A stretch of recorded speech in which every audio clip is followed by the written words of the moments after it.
Right. Hello, everyone. Happy Monday. Thank you for joining us today.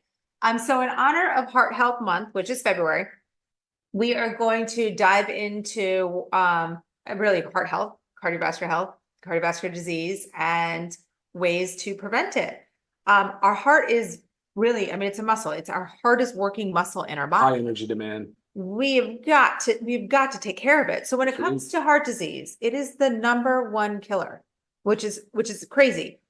There's many risk factors that contribute to it, and 47% of Americans have at least one risk factor. That's maybe half of our population has at least one risk factor for heart disease, which is crazy. And it's very preventable. That's one major thing about it. And with it being that preventable, it still causes 20.5 million deaths per year. So it's a really crazy thing to think about, that something we can actually prevent is causing so many deaths. And that's why it's really so important to highlight it, especially like this, push hard on it this month of February, is what we really can do to help prevent this.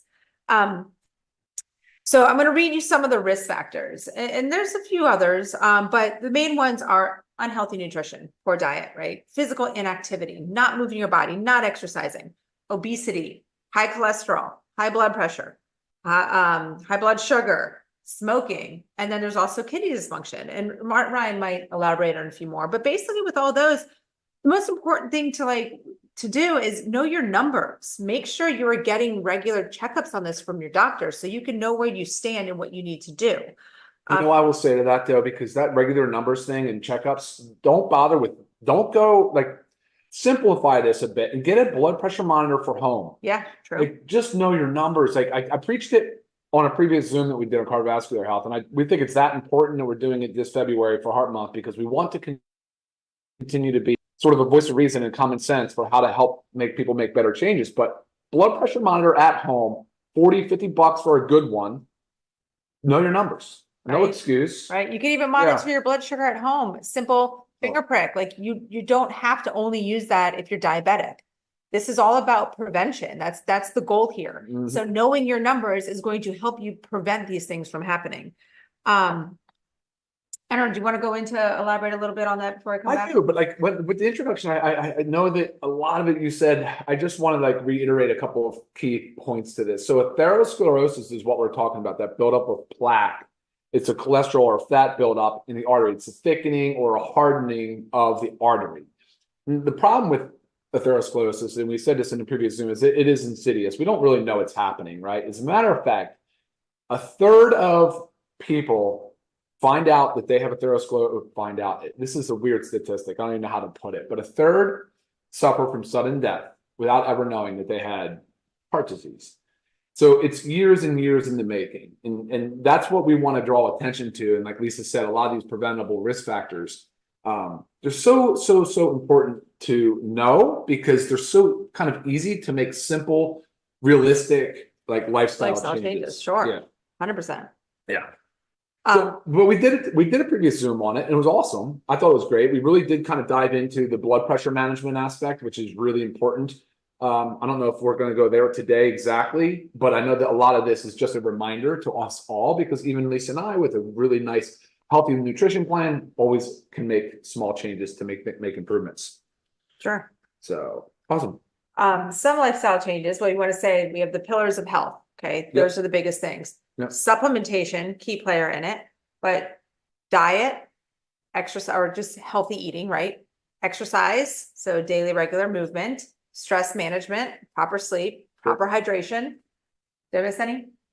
No, that's what I said. Those are a great, easy reminder. Right. And these are not major things. Like when you think about it, it's like, oh, duh. Okay. You eat healthy. You got to move your body. We got to get sleep. We can't be stressed, but you have to put effort into doing each one of them.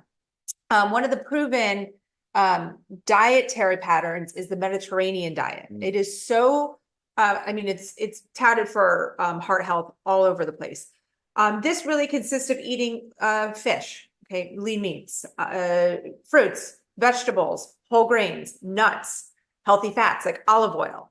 So important to have a diet based on that. And that's not a restrictive diet. So I don't want you to think of it as a diet. It's a healthy way of eating. But if you can just keep your choices in those categories. I mean, the Mediterranean diet has been proven to help prevent or reduce heart disease by 33%. And some of the major, you can maybe elaborate on this, but some of the major drugs for heart disease are only proven to 25% to prevent heart disease by 25%. So it just shows how important lifestyle really, really, really is.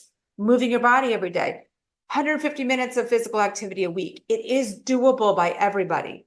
Even if it's just waking yourself up 20 minutes early so you can get 20 minutes of physical activity a day. Like, you just have to put the effort in. De-stressing will help you with some supplements that can help with de-stressing. Sleep, we have so many helpful supplements to help with sleep, but it is so important what happens during sleep. It's like we recover, like it's crucial. And it also prevents getting adequate sleep, prevents stress on our body too, right? So we're well rested. Hydration, getting that water in with the electrolytes, extremely important. Yeah, what else? Take from there. Oh, there's a whole lot in that. Okay, yeah, awesome. But you basically just bounced around through everything. I'm going to back up for a second, say, like, how do we even know, like, how do we diagnose? How do we figure this thing out? Because we talked about blood pressure in the past. We just mentioned having a home blood pressure monitor, that's for sure. But like, there are no real good biomarkers for atherosclerosis. You can't really go and get a simple lab test to identify the level of, plaque formation. So, but you certainly can go and get a full lipid panel, which can show your cholesterol numbers, lipoprotein A, apoproteins. So you really should be you should know like your LDL, you should know your HDL. You should know your thyroid function. You should know your iron levels, your ferritin levels. These are all like basic, simple biomarkers that absolutely should be known and tested on a routine basis. But so now that you have that information, you do really need to work on implementing some of these lifestyle strategies. You have to deploy something, even if it's making one change and documenting it for the week and just going. And like, if you want to just add one supplement in and document and just make sure that you're sticking to it and having some consistency to it to improve the dietary. I would mostly come back to the nutrition aspect of it. I'm almost always going to fall back into that, which includes dietary supplements, because again, supplements are a supplement to a diet, right? They're food-based ingredients. That's the nature of so that is really important for us. So that's why, like, when we talk about like the super reds, and Lisa says, well, it follows along with prescription drugs. A lot of the drugs follow a lot of the similar pathways too. So like, I guess I'm going to talk about supplements. I might as well just dive into that first, because each pillar has something that's relatable, and I think we can take something away from it. But for starters, I love the super reds because I really do think of this as probably the leading best way to provide cardiovascular support, because of the dietary nitrates and the antioxidants that are in here. We all create free radicals that are reactive oxygen species. That's like the inflammatory sort of this is where an inflammatory process starts. There can be a good and bad part of that too, like where if you exercise hard, you can create a lot of reactive oxygen species and have some free radicals. But typically the body responds very quickly with antioxidants, and it neutralizes those and puts them to rest and really adapts to it. And so it overcomes it.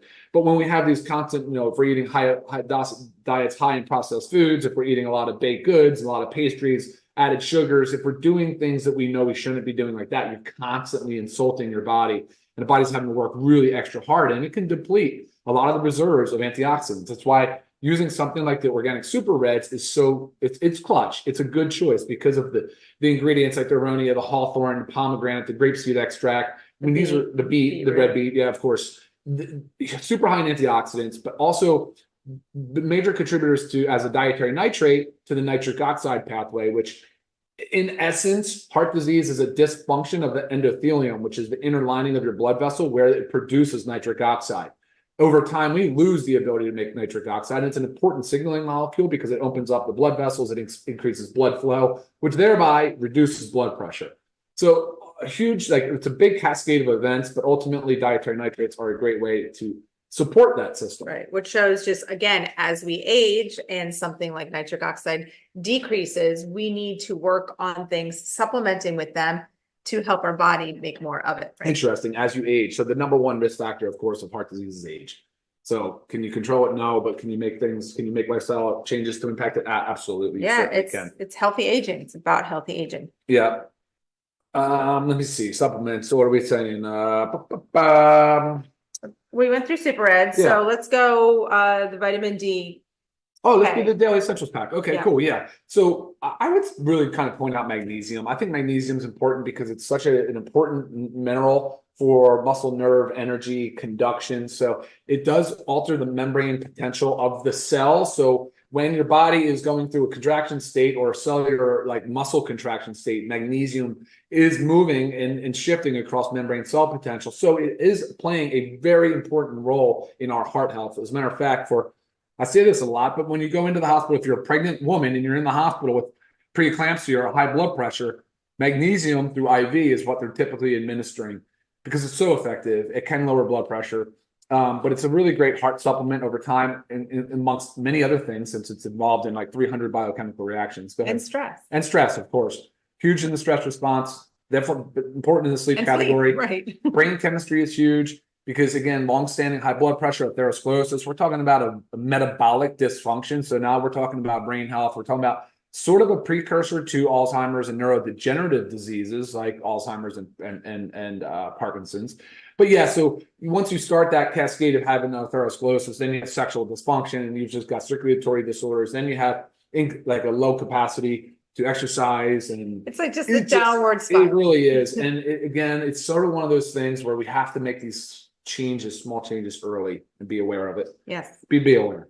Vitamin D3, K2, we know it's not only just a vitamin involved in bone health, but in the kidney, converts to a hormone. So it plays a very important, not only just in bone, but that's where it's mostly been, but immune health, immune support, and heart function, and energy, and immune, I already said that. But there's a lot of function in the D3, K2 world. Did you want to comment on that? And what about the K, the blood thinning? Yeah, well, of course, vitamin K itself is part of the blood clotting process. So you need to have a normal balance of vitamin K, which you typically would find in green leafy vegetables and things of that nature. But in this example, K was really more designed to help increase the utilization of calcium along with D for bone health and immune support. But yes, absolutely important function there as well. Factor 4 should I go? Actually, no, so let me say Daily Essentials pack. So D, mag, and then the multi, the women and men's multi. So another level you should have checked, I said thyroid, iron, ferritin, lipid panel. Should also have your homocysteine levels checked. Typically, people are low in homocysteine or high in homocysteine, is because they lack the proper B vitamins. And especially folate. Especially folate, yeah. Folate, B12. You really have to make sure, and you really want to make sure you're getting a decent methylated form of folate and B12, which is exactly what we've put in here. But homocysteine levels, guys, you can Google it, you can research it, well documented. And you have all your B vitamins in the multi, as well as some other important antioxidants. You have iron, again, in the women's, in the men's, you have a lycopene for prostate support. Anyway, so there's a lot of benefit in here because it fills in any of the nutrient gaps. It can really help with some of those micronutrient deficiencies that can be there, especially, and I'll close with this, but especially if you're on a prescription drug. Many prescription drugs deplete the body. It's called drug-induced nutrient depletion. Which we also have a whole Zoom on that. Whole Zoom on it, but many drugs will deplete the body of key vitamins and minerals and nutrients. So keep that in mind. And last but certainly not least is factor 4. But factor 4 is cool because, like I said earlier, you want to know your lipid panel, you want to know your HDL, you want to know your LDL, you want to know your triglycerides, your lipoproteins. So you, with this, we know that there's a qualified health claim, and FDA supports it, that using omega-3 fatty acids can raise our HDL and it can decrease our triglycerides, primarily taking down those triglycerides, which out of control high triglycerides we know is a problem. There's actually a prescription drug on the market for that same exact purpose. Right. So not only is there omega-3 fatty acids in here. Well, omega-3s, they also, they help prevent blood clots and plaque buildup. All in all. Yeah, it's through the lipid. It manages your lipids. Right. Yeah, I feel like I get a lot of questions about like, what do I do for plaque buildup? And it's almost like reversing, like, well, that has to do with the cholesterol building up. And then, it's a whole full circle. And then the blood pressure increasing because they can't get through. And there's an anti-inflammatory component to it, since again, going back to atherosclerosis, we're talking about some plaque formation on the inside of an artery. What is that? Why does that start? It's an inflammatory process. Mm-hmm. Is it reactive oxygen species?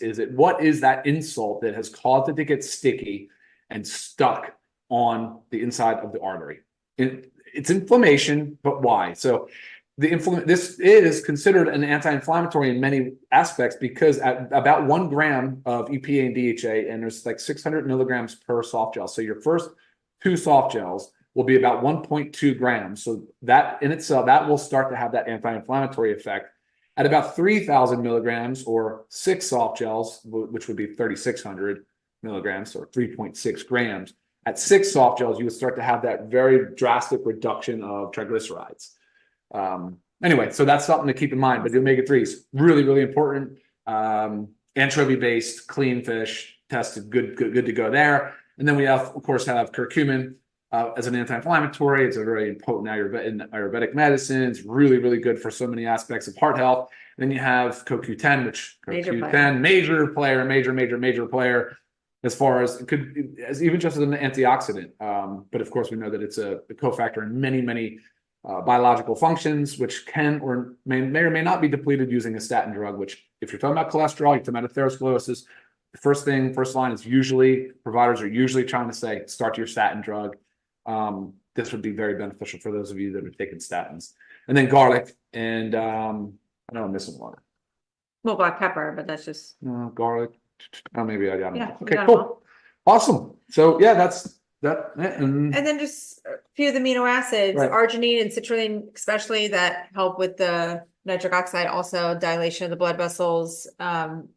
Very important for heart health.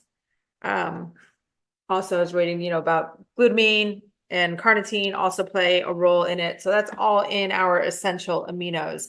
And then a few other things throwing in. I mean, our super greens, because this helps with your stress response with the ashwagandha in it. So it's kind of funny, like we want to talk about, heart health, but then it comes, it really comes full circle. We talk about healthy eating, making sure you're having a proper diet, getting lean meats, enough protein. Then you throw in our protein powder. So again, it's really the whole big package of what LiveGood offers that's going to help with your lifestyle changes to help in the prevention of heart disease.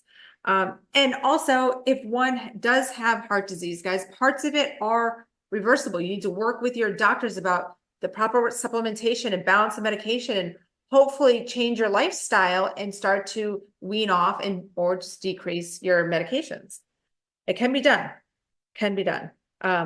Well, guys, all right. Yeah, we're almost 20 minutes in. question. Yeah, no, we'll look at a few questions. It's a personal issue for me. My dad died of sudden death due to cardiac arrest. So completely understand this process. And we all probably know or have someone that we know that is dealing with heart disease. So, oh yeah, here you go, David. Same thing. Your father had a stroke. And I'm telling you, man, I know. I could feel for you on that. We're going to keep blasting through a few of these questions. And then it's, when it says though, like 80% of cardiovascular disease, including heart disease and stroke, is preventable. Just keep that in mind. Like we all know somebody that's really been heavily hit by heart disease, maybe passed away from heart disease. Yeah. And then you have to look at yourself and your loved ones that are present and think about how preventable something is. So you've got to put the effort in. Yes. You've got to put the effort in. Yeah, I agree. Best vitamins for high blood pressure from Valerie. It's just like everything we've really kind of just said. I mean, if anything, you would start with a daily essentials pack and add your factor 4. So you'd have D, mag, the multi, and your factor 4. But the super reds is cardiovascular support. But again, you're saying for high blood pressure, know your numbers, exactly what your numbers are. If your numbers are stage 2 or and are in a high stage 2 levels, which there's a specific range, then you might need some medical intervention or extreme dietary changes, right? Like dietary advice from a registered dietitian, not a bad idea, or incorporating more physical exercise. Well, in addition to. All right, let's keep going here, guys. Calcium will never be, so I got a question here. Calcium will never be added to the vitamins, but they will come out in the form of a bone support supplement. I recognize calcium plays an important role, not just in bone health, but yes, in other functions. It was intentionally left out of the multivitamin because of its issues with chelation competing for absorption. And quite frankly, people should have control over their calcium. All right. Quality of the B12, agreed. Thank you, Christina. I know, I absolutely agree with that. A lot of people, my father needed more B12 and resisted it significantly. He was trying to do the injections, but it failed miserably. But yeah, big time B12 deficiency, homocysteine levels, get those checked, guys. It's a big one. And we've talked about this too with bees. If you're a poor methylator, which I am, you have to make sure you're taking even more. So just another part of like, know your numbers, know your history, know what's going on. Very important. Hey, Julie, question is, would it be worth starting when you've already had a stroke? Yes, of course. If you had a stroke and you survived the stroke, then of course, lifestyle changes is really the primary thing you should be doing in addition to whatever other medical advice you're receiving, but supplementation for sure. Can you have too much supplements for your cardiovascular? Yes, of course, Jackie. Yeah, I think that you need to be careful with your supplements. And if you have questions on other supplements you're taking or want to know if there's any kind of known interactions, I'd be happy to help you with that. But yes, you can take too much.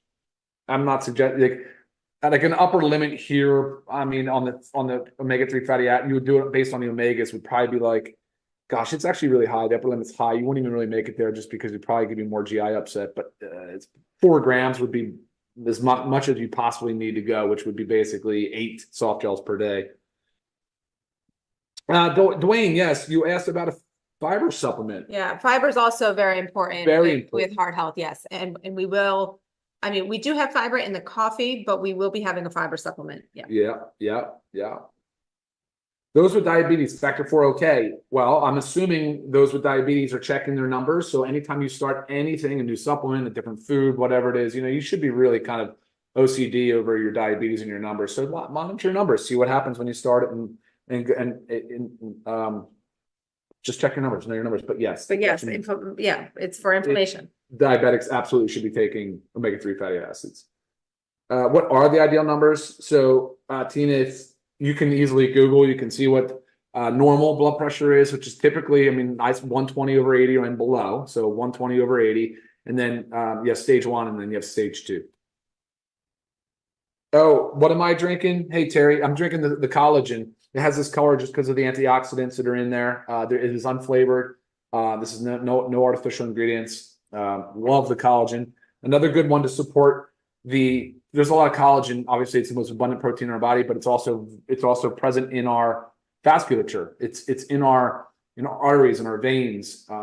So again, the connective tissue. So again, probably a very good supplement for heart health. Now, remember, as always, if your question doesn't get answered, maybe it's because it doesn't pertain to the topic right here. Please email lisa@livegood.com. I can help you with that.